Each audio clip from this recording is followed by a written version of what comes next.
ਜਿਹੜੇ ਬੰਦੇ ਲੈਣ ਵਾਸਤੇ ਨਹੀਂ ਆਉਂਦੇ ਨਾ ਟਾਈਮ ਨਾਲ ਕਸਮ ਖੁਦਾ ਦੀ ਸੱਚ ਹਕੀਕਤ ਗੱਲ ਹੈ ਵੀ ਇਤਨੀ ਯਾਦਦਾਸ਼ਤ ਨਹੀਂ ਤੁਹਾਨੂੰ ਇਹ ਬੱਚੀ ਗਈ ਅਸੀਂ ਲੈਣਾ ਵੀ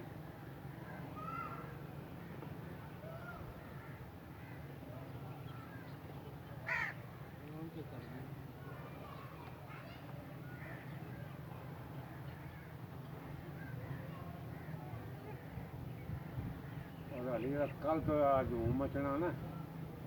और देखे भाई अच्छा फिर दूसरा ग्रुप जाएगा और 11 ने वापस मुड़ना 1-2 बजे अच्छा फिर जो 2 बजे शाम वाला जनाब अली वो फिर किस टाइम मुड़ेगा कितने हो रहे हैं पेपर अपना हैदराबाद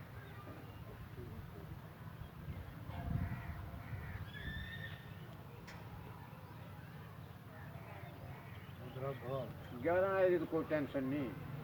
11 बजे आएंगे तो उसको वैसे स्कूल खोले होएगा हाँ हाँ बस यही है ना 10 बजे फिर आगे से खोलना पड़ेगा तो वो 11 बजे खोल के फिर बंद करके फिर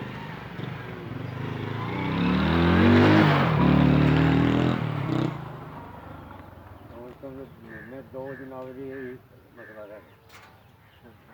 12वीं तो खत्म हो फिर 11वीं शुरू हो जाएगी फिर ख़त्म नहीं होंगी हाँ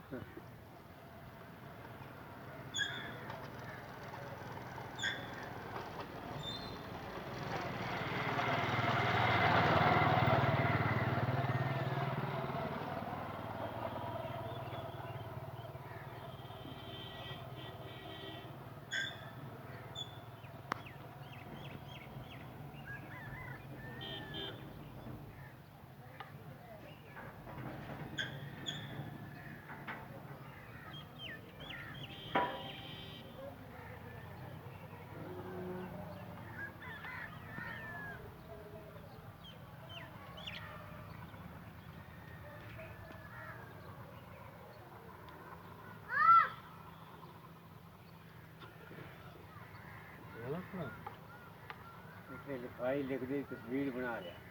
ये वीडियो बना हाँ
ਯਾਰ ਕਿੱਥੇ ਪਏ ਬਸ ਸ਼ੌਂਕ ਦਾ ਕੋਈ ਮੁੱਲ ਹੈ।